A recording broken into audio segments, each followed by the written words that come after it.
Hi there. Thank you very much for playing The Beginner's Guide. My name is Davey Wreden. I wrote The Stanley Parable, and while that game tells a pretty absurd story, today I'm going to tell you about a series of events that happened between 2008 and 2011. We're going to look at the games made by a friend of mine named Coda.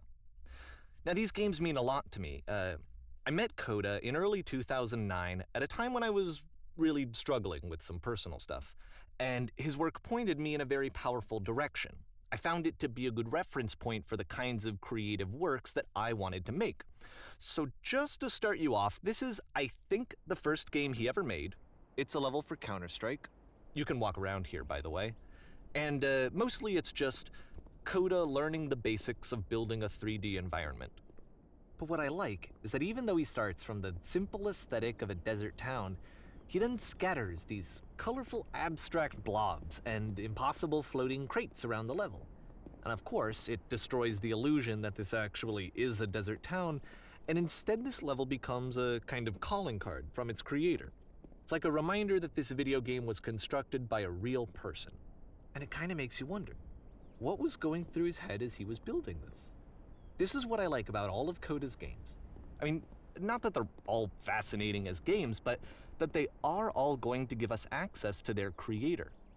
I want us to see past the games themselves. I want to get to know who this human being really is. And that's exactly what we're going to do here. So, it's 2008, Coda starts making these games, and he never releases any of them. He doesn't put them onto the internet, he just makes them and then immediately abandons them, and they sit on his computer forever. And I think he really understood this image of himself as a recluse. At one point, he jokingly renamed his computer's recycling bin to Important Games Folder.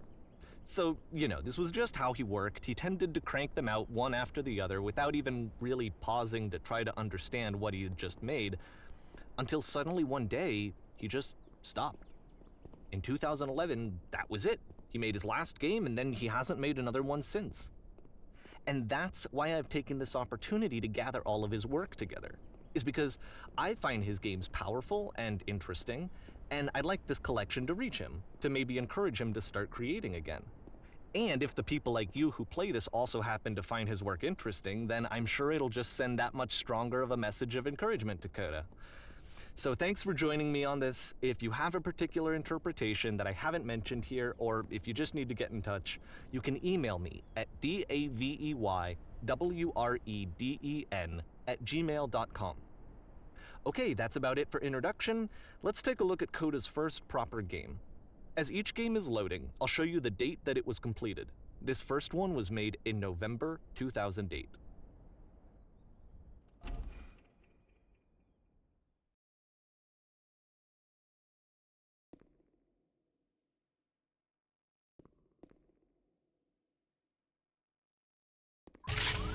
Warning. Whisper machine active. Shift to structured enemy. This game is called Escape from Whisper, and it's one of the more generic games you'll see from Coda.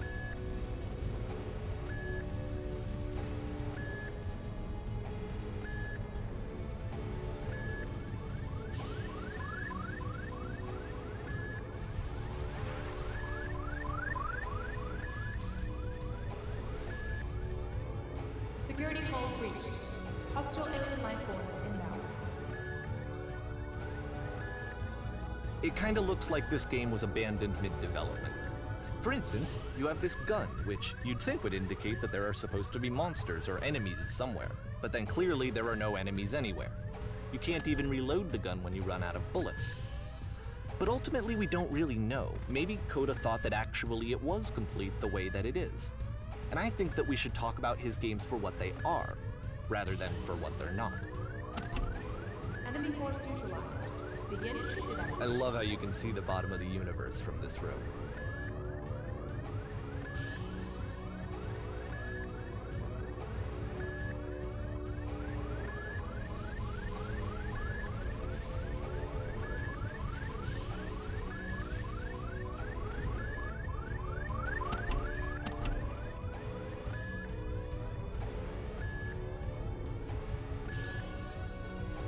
Apparently, this space station has a labyrinth on it.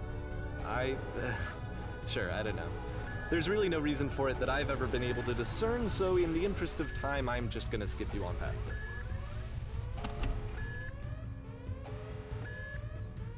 Okay, this is the part that's interesting. The game has this narrative about the Whisper Machine and how it has to be turned off, and then you get to the engine room. Hey, you there, in the engine room. You could save us all. That beam is powering the Whisper Machine. We could disrupt it by introducing a great enough heat signature. If your body could stop the beam. It's so much to ask, but for all of our lives, would you do it? Could you give yourself?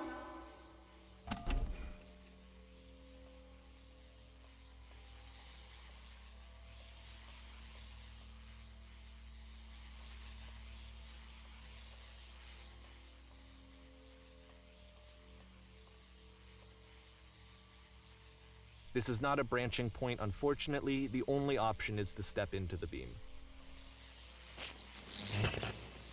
Let me pause here for a second.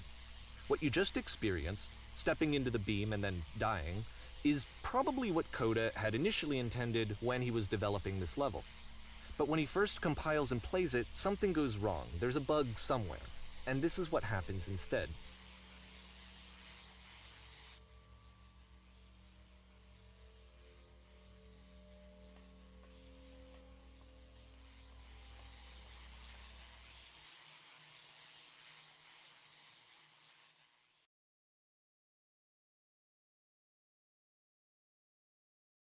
The beam causes you to start floating.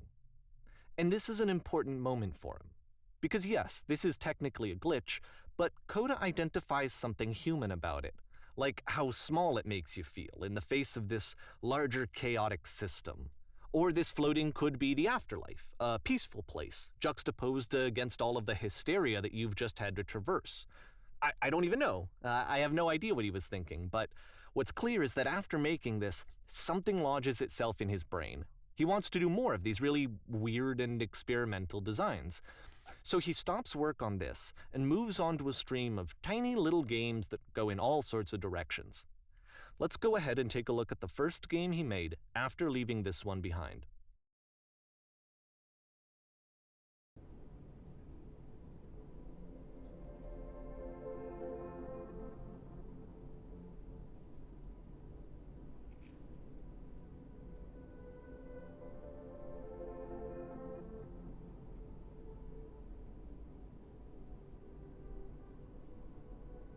So try walking backwards. Yep, in this game you can only walk backwards.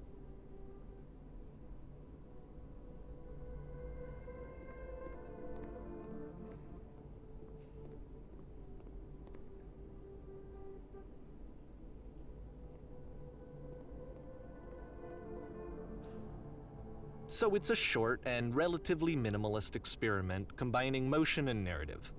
It is less advanced than the previous game, but actually it seems to be more focused, more complete. Coda's trying to give it a unique voice rather than simply basing it on a pre-existing trope.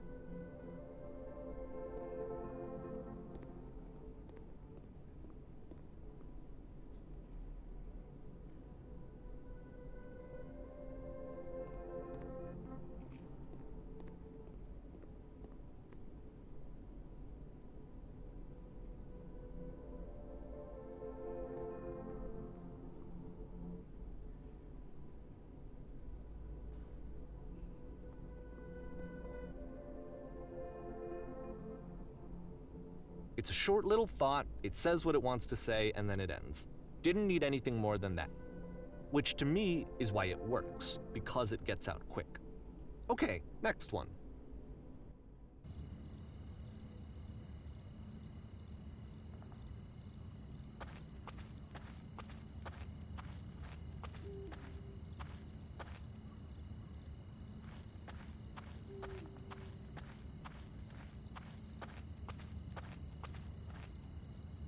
And that's it.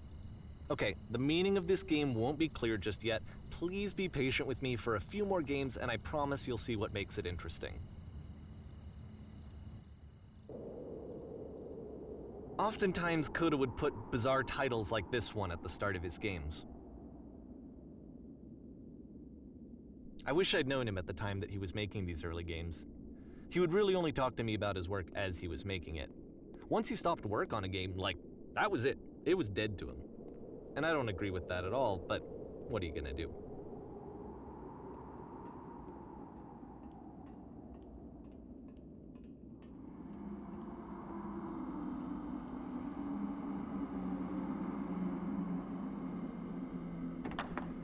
Once you've been slowed to an absolute crawl, the door at the top of the stairs opens.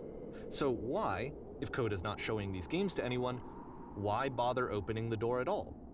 Well, to show you, I'm modifying the game here so that when you press enter, it'll bring you back up to full speed so you can enter the door for yourself.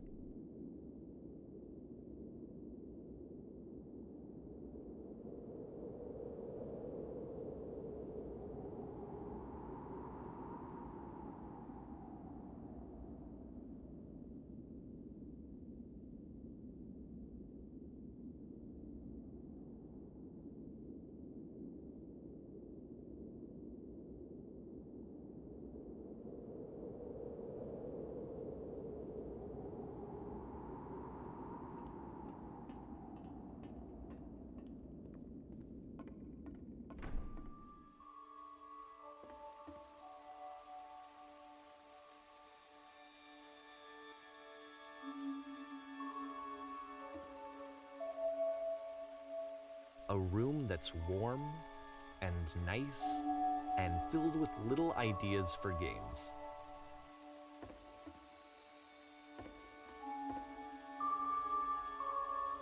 Coda would often tell me that he didn't mind if people thought of him as cold or distant.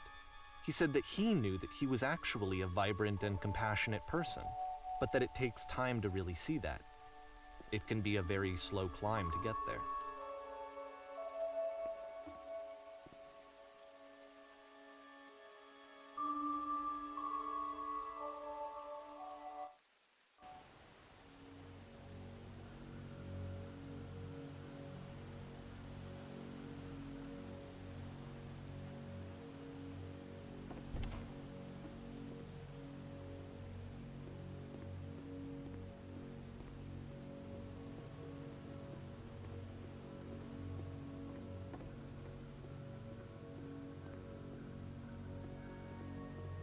Well, this is new for Coda. It's an actual puzzle. Go ahead and see if you can solve it.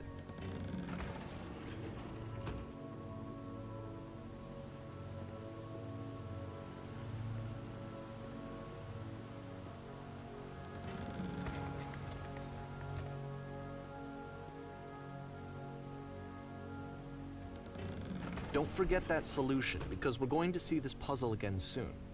We're gonna see it a lot.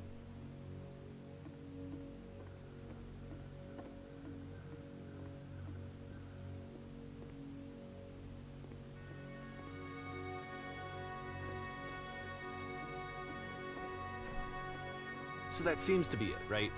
You walk down a corridor, you solve a puzzle, you get to the end. Simple enough. All right, now I'm going to modify the game again so that when you press enter, it'll remove all of the walls from this room.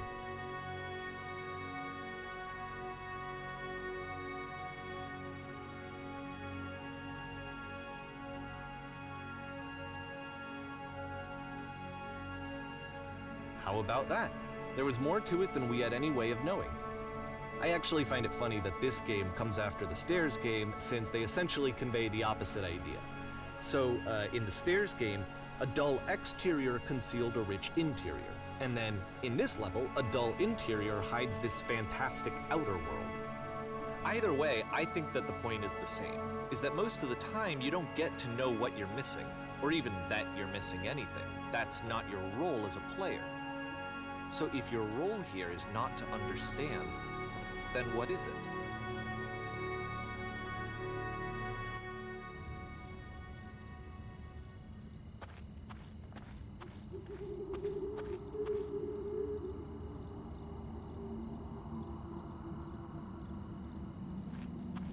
Aha! So this, combined with the entering game from earlier, tells us that Coda believes his games are connected somehow. It could even be that the stairs game and the puzzle game are literally connected in between this and the entering game. There's a bigger picture that all of his games are meant to play a role in, some larger meaning that we won't be able to grasp until we've seen all of them. And once we have, we can step back and start to understand what exactly that bigger picture is.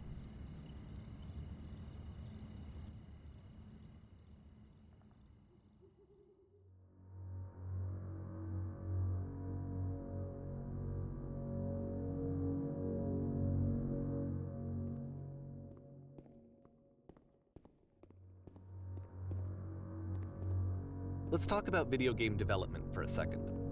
Every video game runs on what's called an engine, which determines what the game can and cannot do. So in other words, the engine is a set of tools for game development. To make all of these games, Coda is using an engine called Source. Like all engines, Source has certain things that it does well, and it has certain things that it does poorly. One of the things that it does very well is boxy linear corridors. That's why so many of Coda's games are set in these large, flat, empty rooms, is just because he's working with what the engine does well. The tools available to the creator shape what kinds of creative work they're going to end up making. You might consider paying attention to the architecture in Coda's games to notice how they seem to stem from an engine that's very good at producing linear, boxy corridors.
This prison, funny enough, in Coda's original design, the doors stayed shut for a full hour before letting you go. If you don't mind, I think we're gonna skip that. This is something that he and I used to argue about a lot. You know, whether a game ought to actually be playable, whether it means anything if no one can get through it. And I would always defend that, you know, all this work goes into the game, why not make it playable and accessible? And so we just got into heated arguments over it, and there was one time that after one of these conversations, he went home, and a day or two later, he sent me a zip file entitled Playable Games that was full of hundreds of individual games, each of which was just an empty box that you walked around in and nothing else. Believe me, I played every single one of those just to find out if there was like a gag hidden somewhere. There wasn't.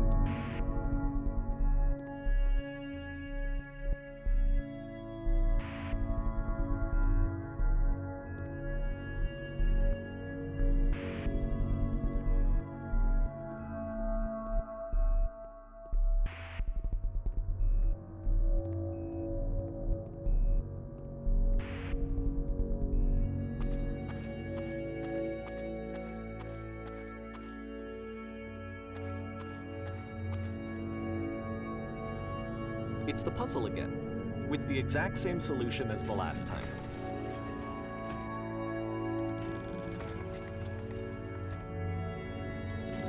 There's still no clear indication of what makes this puzzle so special that Coda is going to return to it over and over. But I promise I'll share with you my interpretation very shortly.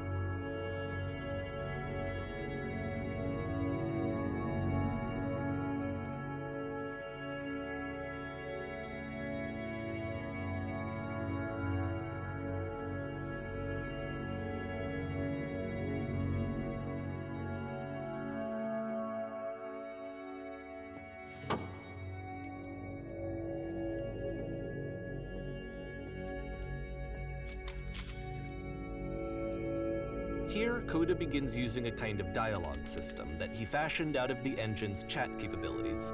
Use the 1, 2, 3 buttons on your keyboard to respond.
And so we make one last descent down to the final floor of the level.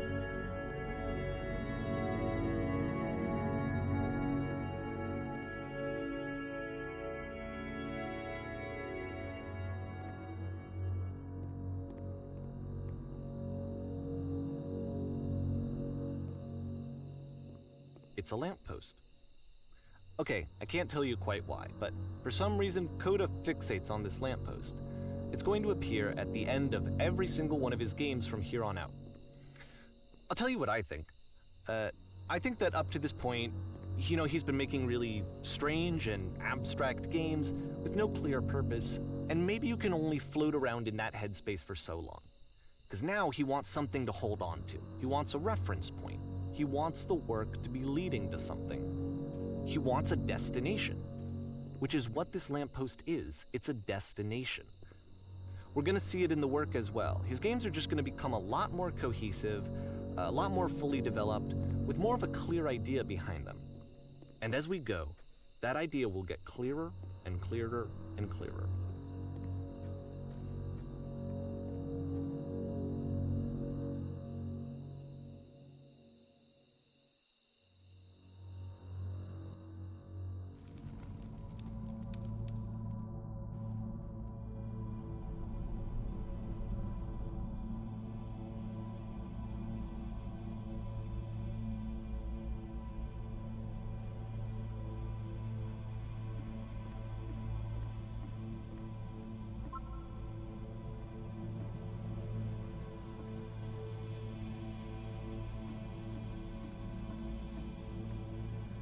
So first off, I'm sure you can deduce this, but this game is not connected to the internet.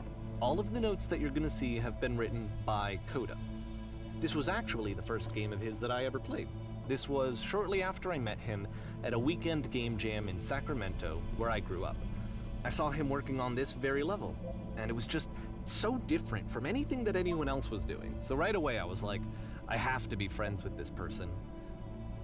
In retrospect, I think I was probably a bit too pushy, trying to get his attention. I was over-enthusiastic. But he was very gracious about it and very patient with me. And I cooled off eventually. Feel free to skip over any of these notes if they're not doing anything for you. Nothing extra is going to happen if you read all of them. Either way, to me they convey a sense of loneliness.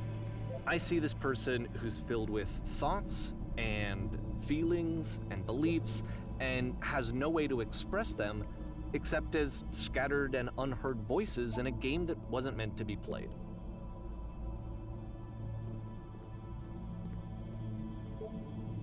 But it's ironic, isn't it, that in playing this game and seeing how alone Coda often felt, that we get to know him better and actually kind of connect with him.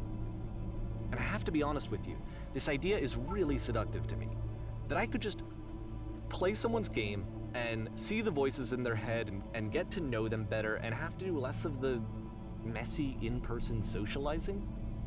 I could just get to know you through your work.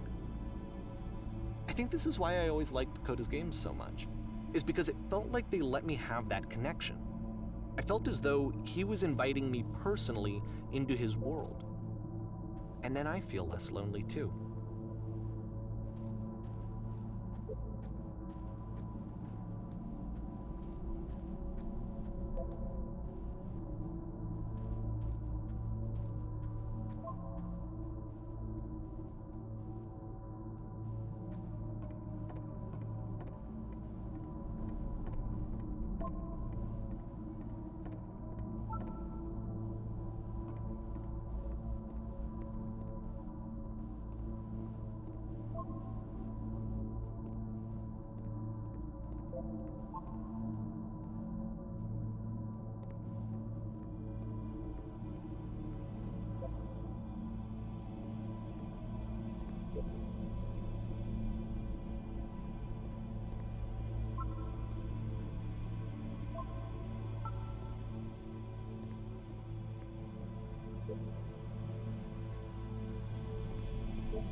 At the end of this level, we're going to see the puzzle again.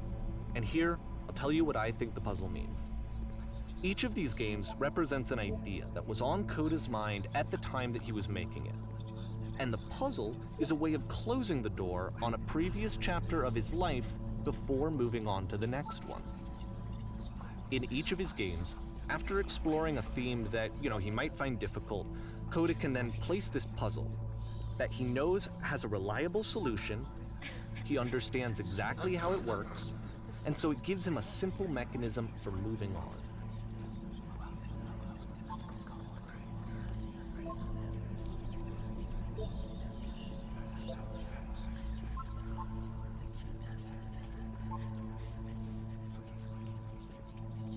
And because there's this dark area between the doors, a space between spaces, before you move on, you get to pause. Just for a moment, a few seconds to reflect on and let go of the events that led you here, to step back and connect the pieces together, to grasp at that elusive bigger picture.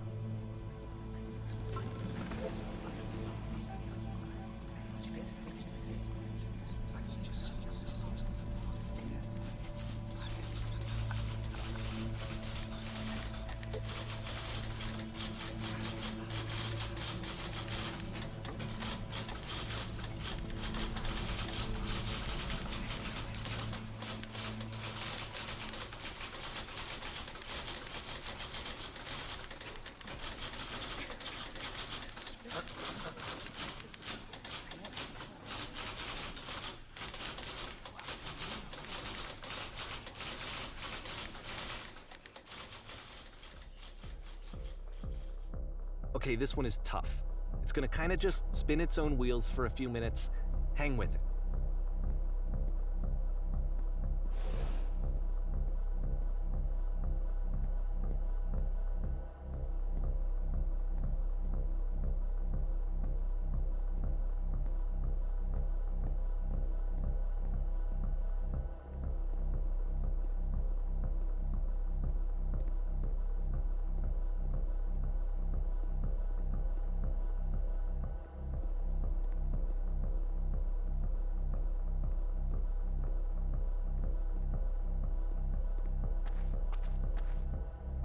See, like, this is it, the whole game. And there's nothing that's particularly interesting about it. You just walk to the end of a hallway.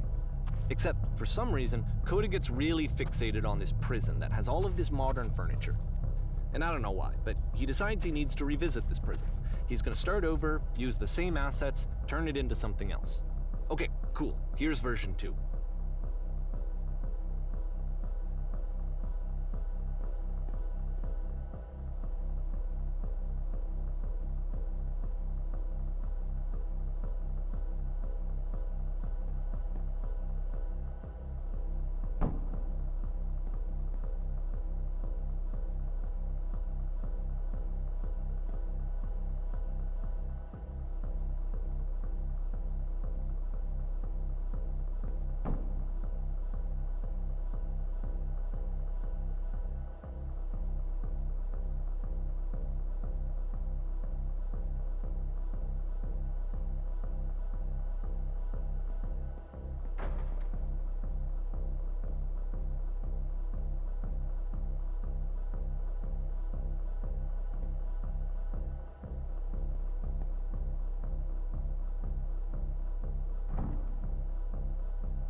There's a bit more to this one, but still it's not really communicating anything. It's kind of just weird for weirdness' sake.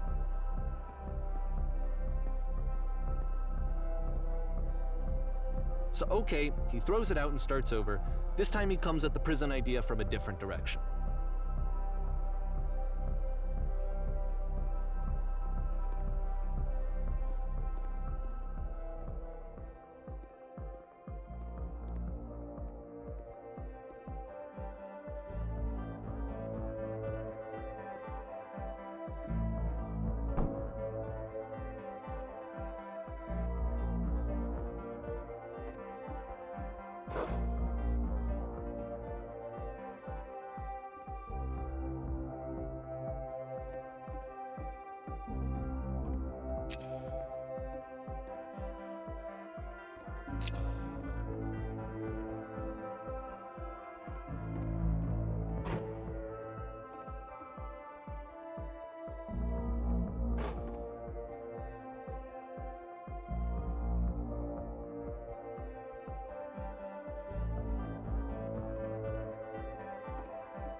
And of course, now the table is gone and you can't begin the chain of events to escape. Here's a version where there are no bars, but you can't actually get to the well.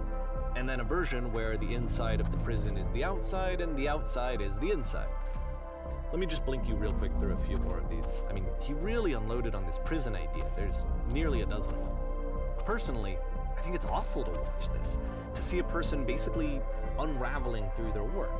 And for what? Like, at what point do you just go, maybe there are game ideas other than this prison that I could be working on? But Coda doesn't have that voice telling you to stop, that particular mechanism of defense against yourself. Without it, you just spiral. And so he keeps going and going and going and going and going, and then he hits on something. And he likes it. And that's it. He's done. He stops making prisons.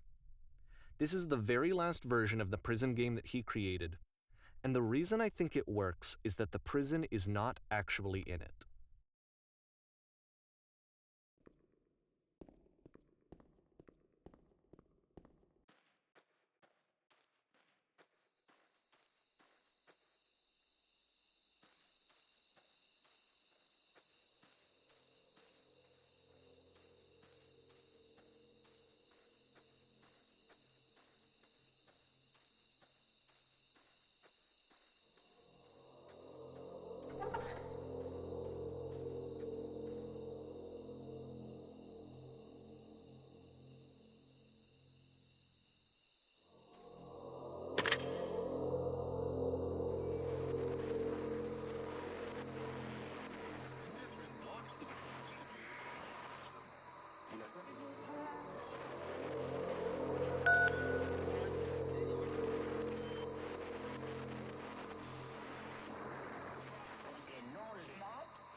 It's a conversation.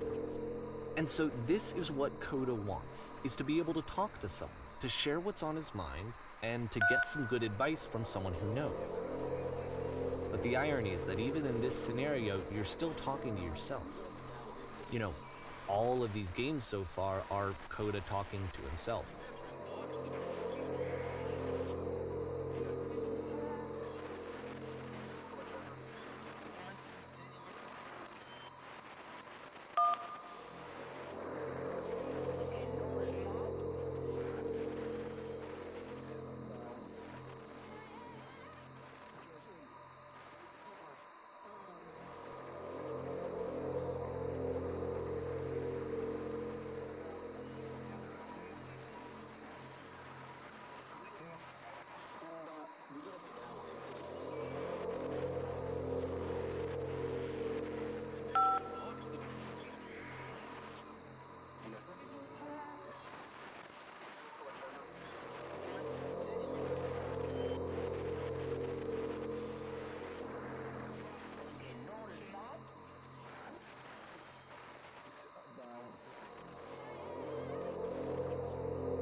I can see why he considers this a fitting conclusion to the prison games.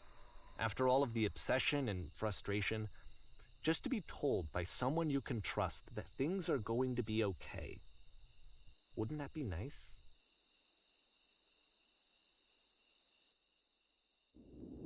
So what would it look like if Coda wanted to make a game about talking to someone other than himself?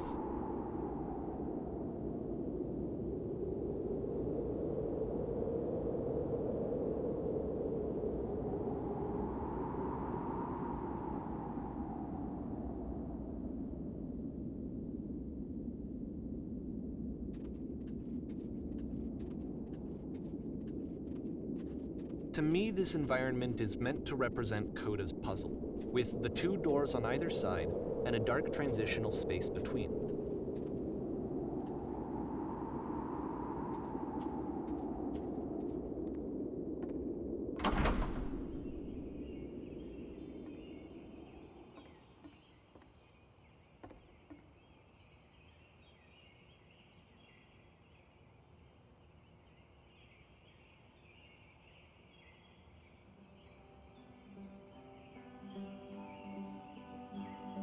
You'll notice that the quality of the art is a step up from previous games, including this new and improved chat system, which he started using from this point on. From here on out, he begins putting much more effort into the visual polish of his work, and this particular game took 2 months to create as a result.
After the intense set of prison games, this house cleaning level almost feels like cleansing. It's the moment after a particularly difficult or traumatic experience where you just need to let it sit and digest inside of you, and eventually cohere into something meaningful.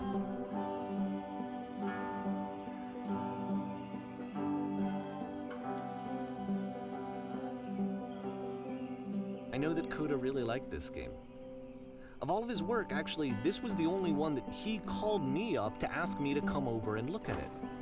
This was during a period of a few months where he was grossly happy all the time, just walked around with a constant smile on his face.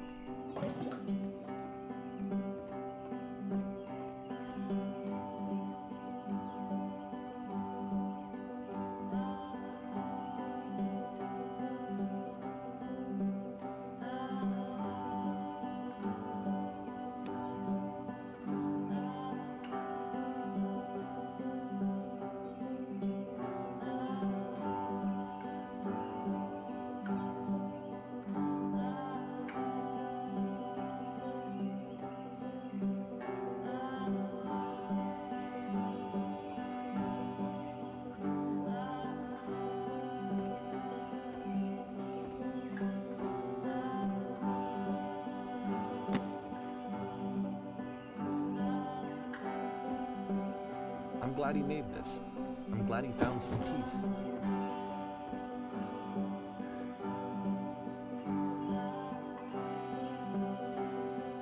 But, of course, it can't last. The music stops, your companion is gone, it's time to leave. The door at the top of the hill is now open as well. Again, you can't stay in the dark space for too long. You just can't. You have to keep moving. It's how you stay alive.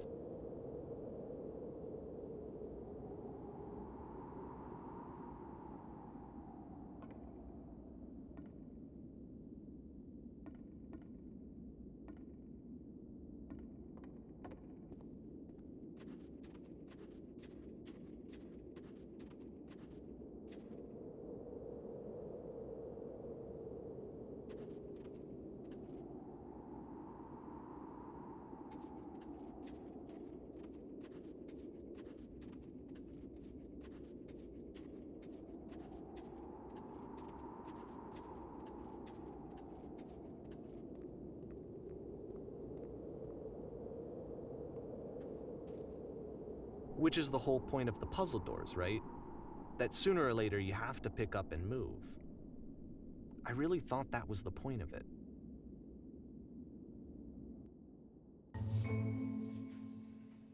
This one gets a bit goofy.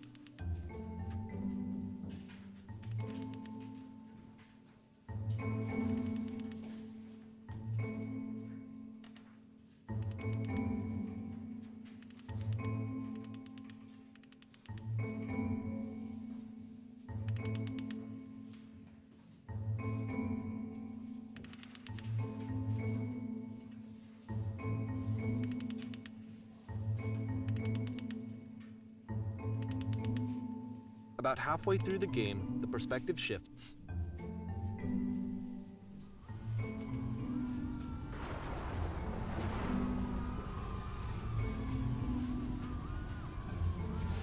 And you play as the teacher. And suddenly, you discover that your teacher is just as bigoted and afraid as you are. Oh, and also you can move around the classroom now.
I fell pretty hard for this one.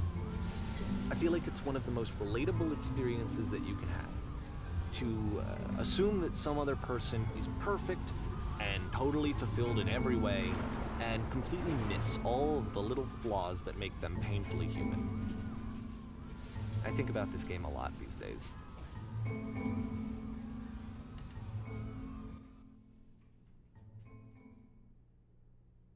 This one took a lot longer than all the others for Coda to make. It was 4 months between this and the last one. That's twice as long as it took him to make any other game before this, and it's not like it's particularly complex, so I remember I found that a little strange at the time.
The game ends with this eerie premonition of what's going to happen next in Coda's life.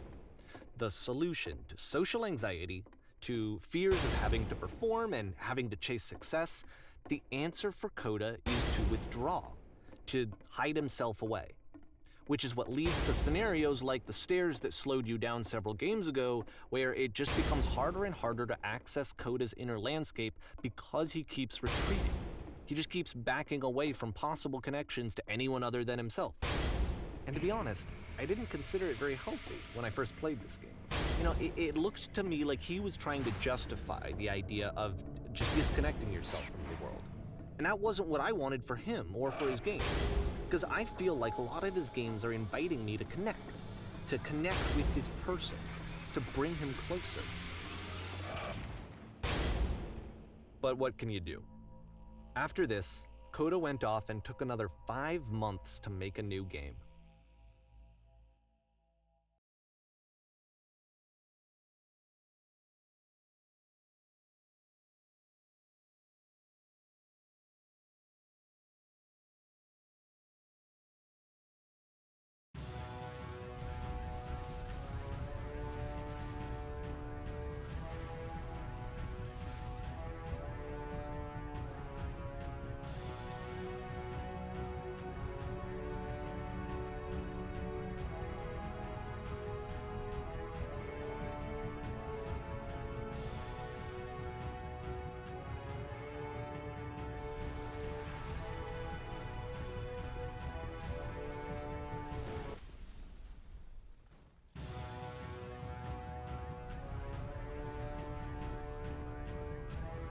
You should probably open your eyes if you haven't already. It's pretty much impossible to solve otherwise. And there is a solution, by the way.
Like I said, I was getting concerned.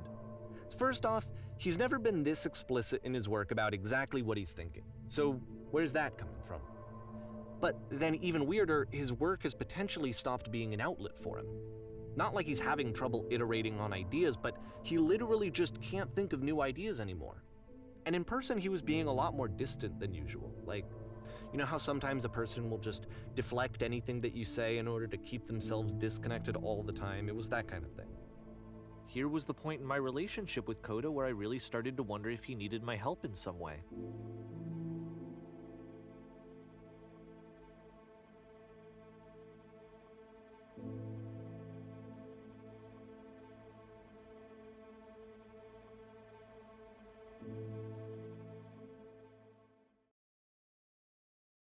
His games are going to get more desperate from here on out. After this game, it's almost 6 months before he finishes something new.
If the last game featured Coda talking explicitly about his creative frustrations, this one turns it up to 11.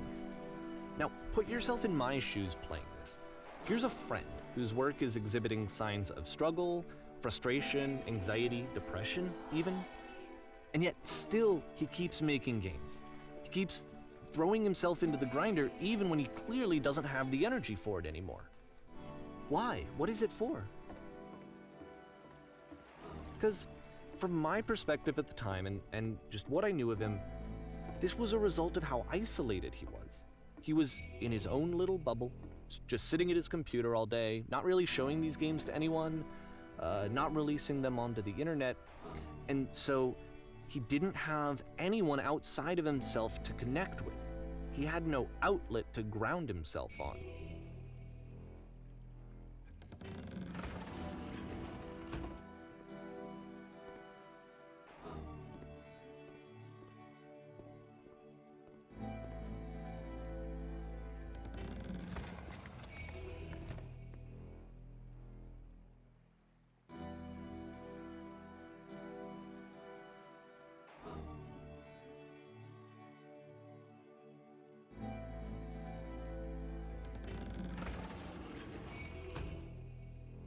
You can't talk yourself out of loneliness. It doesn't work that way. You can't be the one writing both the questions and the answers. Then there's no movement. Then there's no circulation. If all of your anxieties are being channeled into your work, then if the work ever fails, you have no backup and you're just going to crash.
Seeing this game at the time that he made it, it looked really unhealthy to me.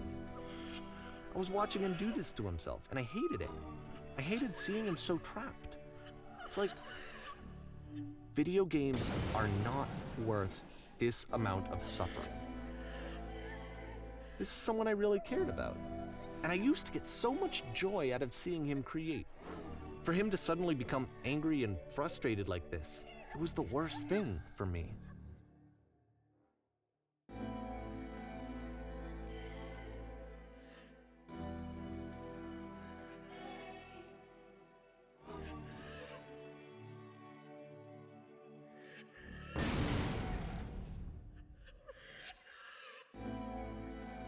I don't know.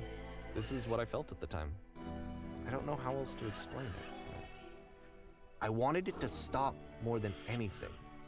I had never felt so rotten. I needed more than I had ever needed anything for this to stop.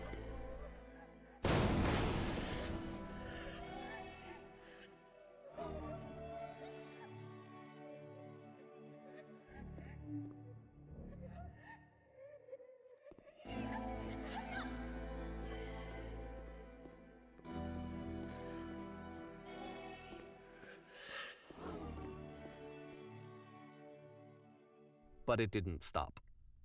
After finishing this one, Coda takes another 7 months and comes up with a new game.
And of course, it's the machine.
So now the work is becoming self-destructive.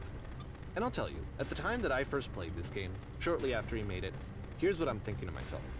I'm thinking that Code is stuck in his own head, and that it's having a very negative effect on him, and that all he needs to do is just start showing his work to people, to get some actual feedback on his games.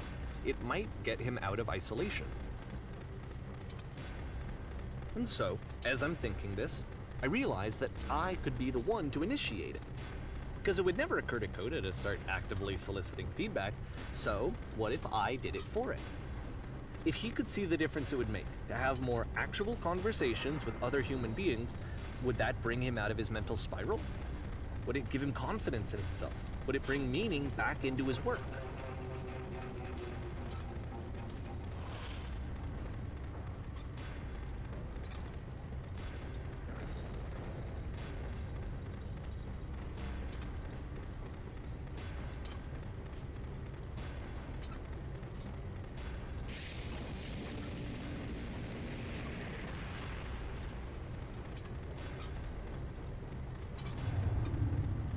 So I started showing Coda's work to people.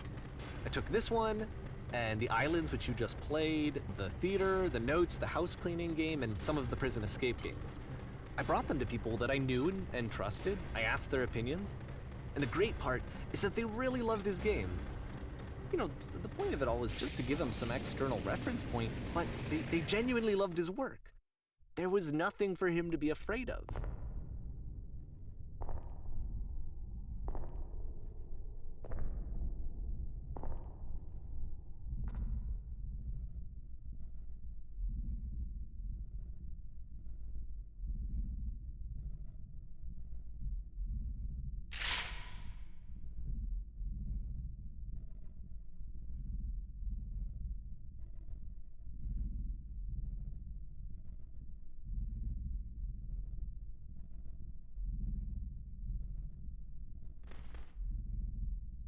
Can you see why I felt like this was the right thing to do?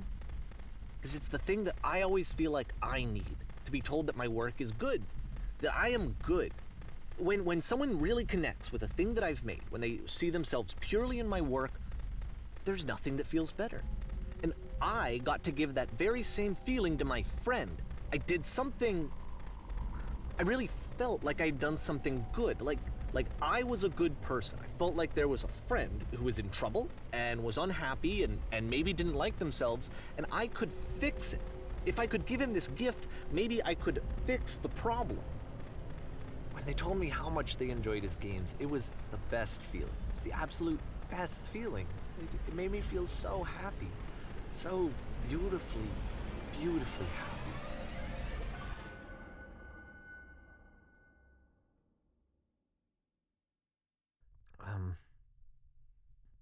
So anyway, Coda finishes this game, and then really he just kind of takes off for a while. So this is June of 2011, and I didn't hear anything from him for several weeks, I guess. And so out of nowhere, one day I get an email, and it's got a private link to a new game of Coda's. This one is called The Tower, and to my knowledge, it's the last game that Coda ever made. So let's take a look.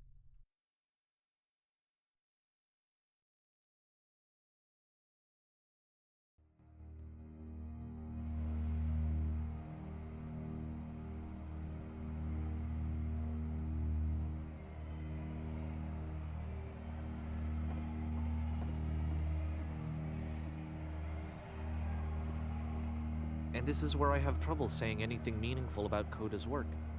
Because more than anything else, the tower just feels distant. It feels like it's trying to distance itself from the world. It's a very cold game.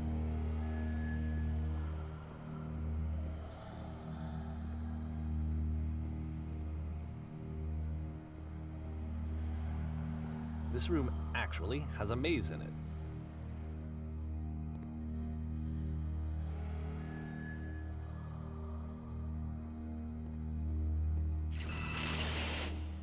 Except that all the walls of the maze are invisible. And then every time you touch one of the walls, there's this awful flashing and noise, so the experience is really miserable. The game goes beyond not being meant to be played, it actually seems to despise the player for trying to play it at all. But I do want to show you the rest of the levels, so when you're ready to continue, press enter and I'll put a bridge over the maze.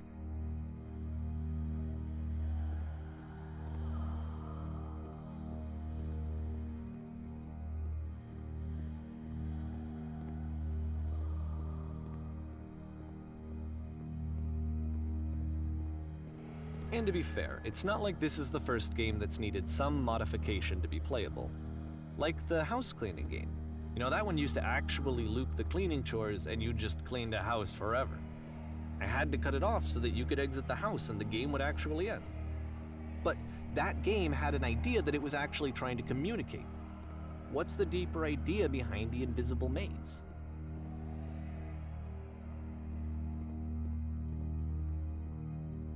The only way past this challenge is to randomly guess the 6-digit code. Like the invisible maze, it's frustrating to me, because it's the opposite of everything else that Coda has made. It doesn't encourage thought or engagement. It doesn't ask anything of me, except a lot of my time. If I could have reached him during this time, then maybe I could have asked him, but I couldn't. I still don't really understand why this is here. I'll put the code on the ground for you here, though, so that we can move on.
The switch to open this door is actually on the other side of the door, meaning that it's literally impossible to solve from this side.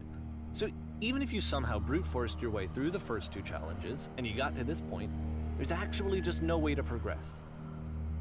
And it's scary for me, the idea of Coda cutting himself off entirely, just saying, you know, that's it, that's the end of the conversation, not giving me any way to fix the problem.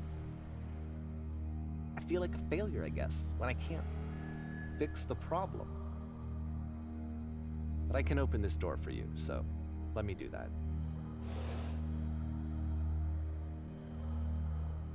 Was I a failure for not understanding this game? I mean, I don't know why I would be. It's not like everything needs to have a solution, but I feel it somehow. I feel like I failed, and I don't understand why.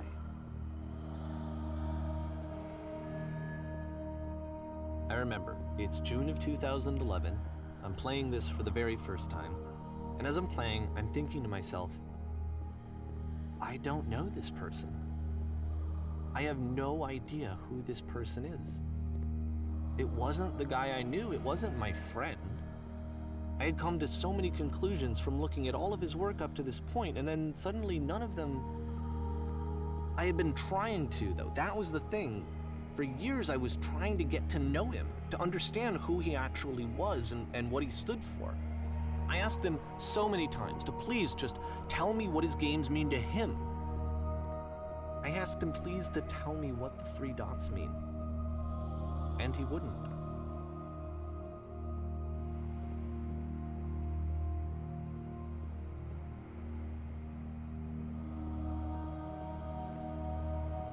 I just felt so strongly that if I could have connected with him, that if I could have somehow made his work my own, that I would finally be once and for all happy. It was that I needed to see myself in someone else. I needed to be someone other than me. But he stopped and left, and it felt somehow like I had failed.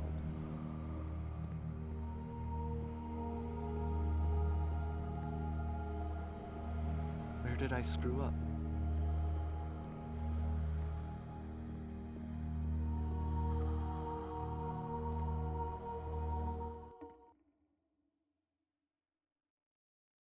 I'm the reason that you stopped making games, aren't I?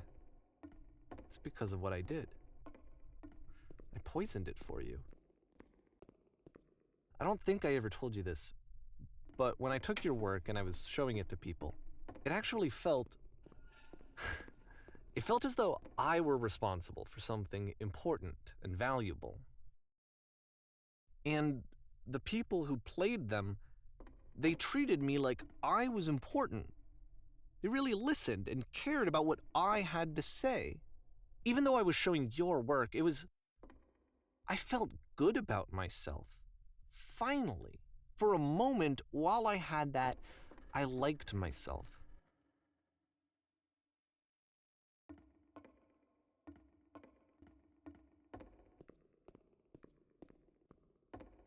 And then you stopped, and I didn't have anything left to show people.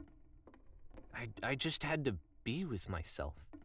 And as soon as that happened, there was no feeling at all. Nothing. Less than nothing. What does that mean?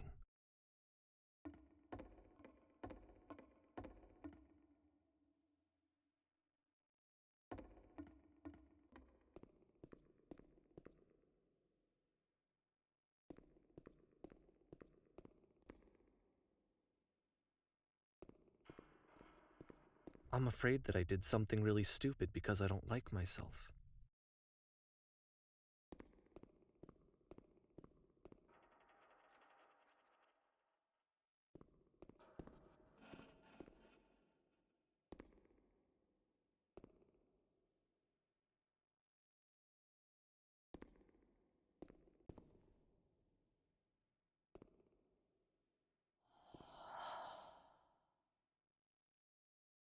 That's why I'm releasing this collection of your work, is because I haven't been able to find any other way to reach you.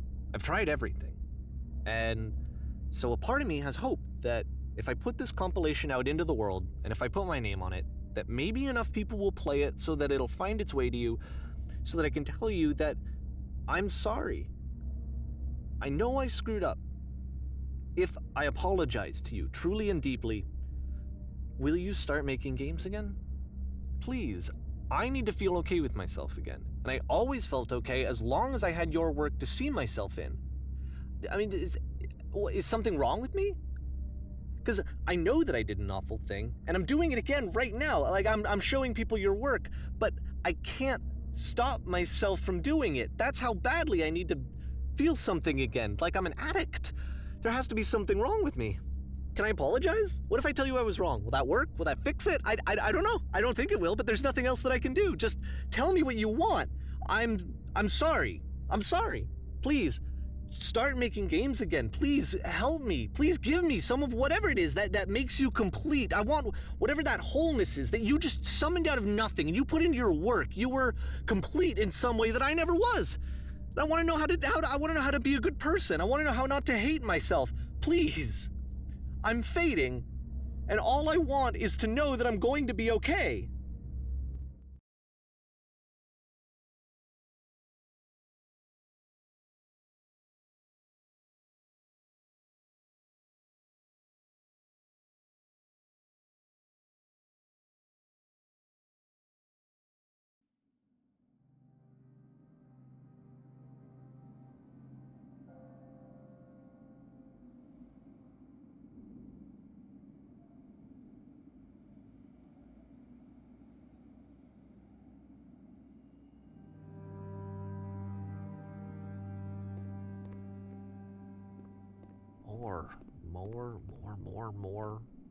More love, more praise, more people telling me that I'm good.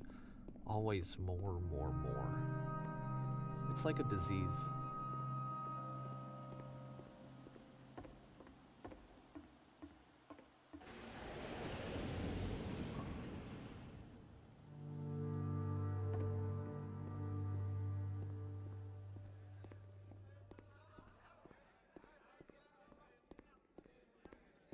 Solution. Solution. Solution.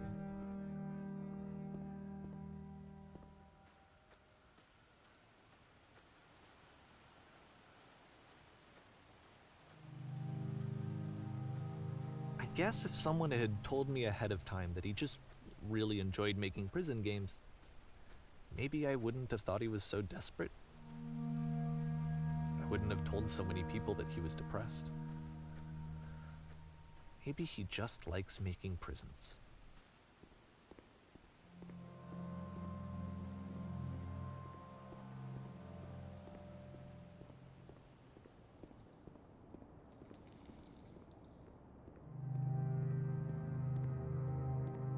Even now, the disease is telling me to stop. Don't show people what a shitty person you are. They'll hate you.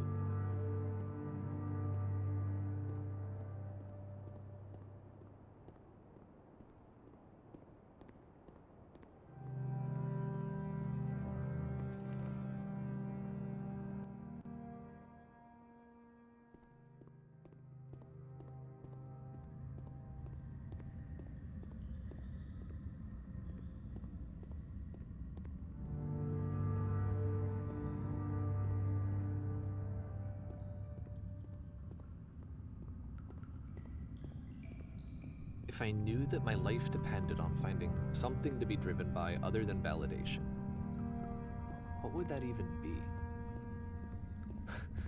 It's strange, but the thought of not being driven by external validation is unthinkable. Like, I actually cannot conceive of what that would be like.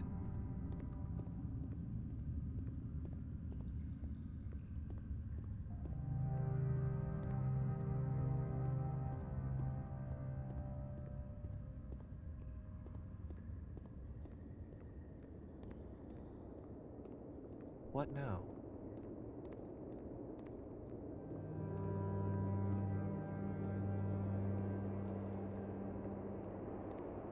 I think I need to go. And I'm sorry, because I know that I said that I would be here and I would walk you through this, but I'm starting to feel like I have a lot of work to do. I have a lot that I need to make up for, and so I'm just gonna... Okay.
time.